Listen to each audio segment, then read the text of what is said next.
Hello friends, today I'm excited to share a new video with you. Adu lakadaba hangsit se Punima taidana tang kunga mapan July tang mapan 2026 sai tare. Masigi Punima namit asida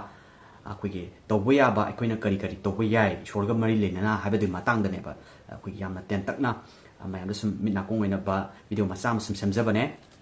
ina habda aso ran yaukiba leitar go sapang bana chani na naw ne harga na pigani habu wakum se thamjake adu lakadaba date 29 July gi ko 2026 masigi Punima se Guru Punima harga su khangai ko adu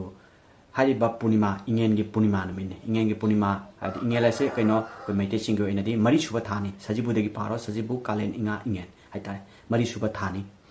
hariba mari suba tha sigi oba Punima numit asida tawya base yamna samna hariba matamda dei singo inadi lighting tok sanamahi koi lemeren sidabi adi apokpa haitare masima kurum zabada yamna kana ba piba haitare ko masima oi haitare masida ni gada base karino ishora ni gada base ate karisunate afaba nungai bibi ba anai yaudaba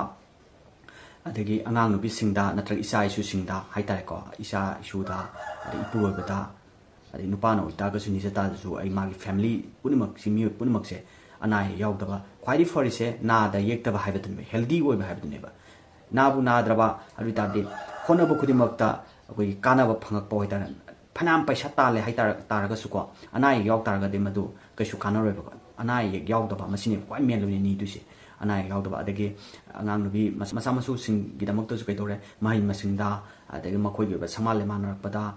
ta daba haitare hena mangjin thanna bagi adugumba su ahalama oina adagi yumburembi ama oina yumburemba ama oina ishorda nicha ba haitare masije mayamna tangai fadeba adu mapung oina masida magi ishorda kachabadi mapanai pote aina so adum atete video singda sudum haiki bale ko ishorda sidi mapanai pote adu ai problem ado ishorda haijaraga madu kokna ba madu phanna ba nija ba khaktu dane aina masida eta healthy oina ba prosperity pina ba akoige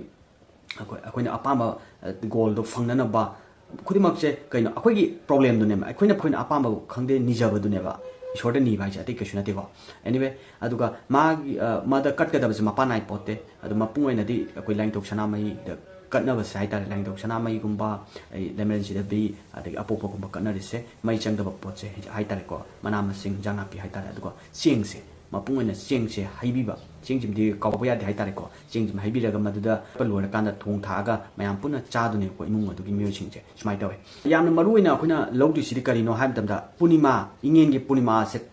karum kande haura karum kande loi se masima khangda sungai ya de ko masijima ad magi apaba pungpham auspicious timing hai tar Punima se go ba magi muhurat hai tar ko apaba pungpham ga hai se masi karum kanda uwe masima khangda ba ya da ba mo oi ba hai tar ingen gi Punima se Tuesday numit tagi hauraga Wednesday numit loidune ba aduga akoi magi afaba pungpham Punima ingen gi Punima haibe sidi tang kun ga mapan July gi tang mapan hai tar ko asida haibdi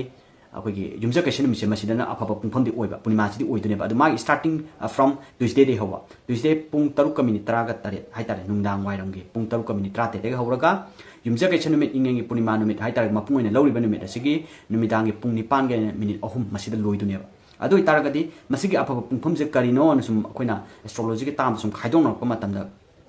kari oigeda ge habi matamda koigi ayuk amaga nungda wairam amaga akhage timing ani khakte piri ba morning dana karam kan oi habi matamda ayuk ki pungpham asidana mariga minini phuga taruk tagina pung 9 bokki morning session ni ko ayuk ki pung mariga minini phu taruk tagina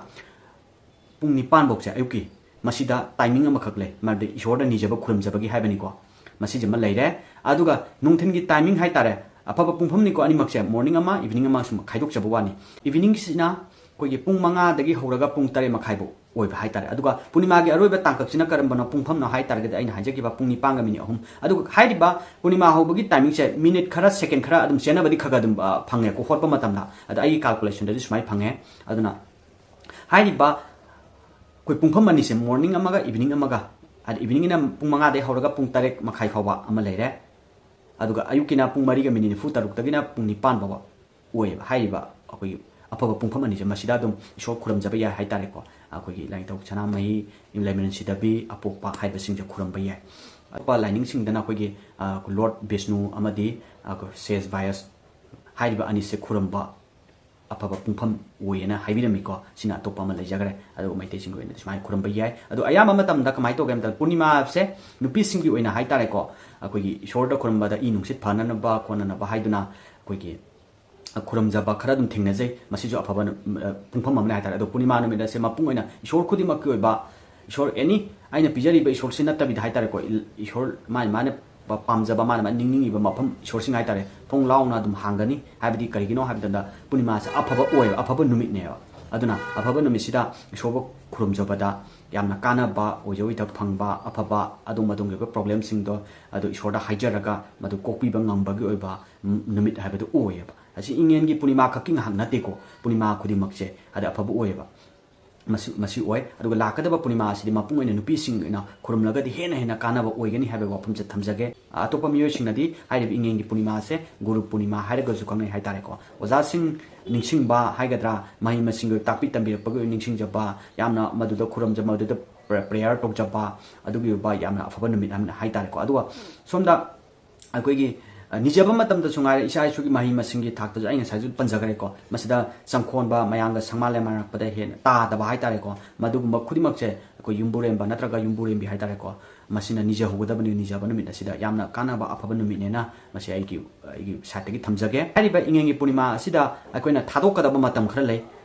पुंग बारो नुंथिनगी पुंग बारो दगिना पुंग अमगा minute 35 नुंथिनगी को मसिगी timing city रहु HYBE तारे रहु कालन रहु की मतम high तारेगा Masih सिमदि Masih ईश्वरदा खुरमबगी timing सिदि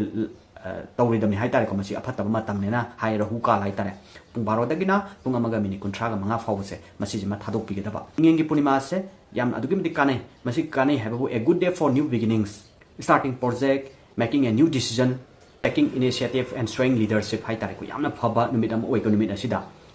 sijima aduga numit asise kamai to gedi yamna khoi fresh opportunity hai tare ko any aina su panjagare ko akoina thaba ma pang thokningba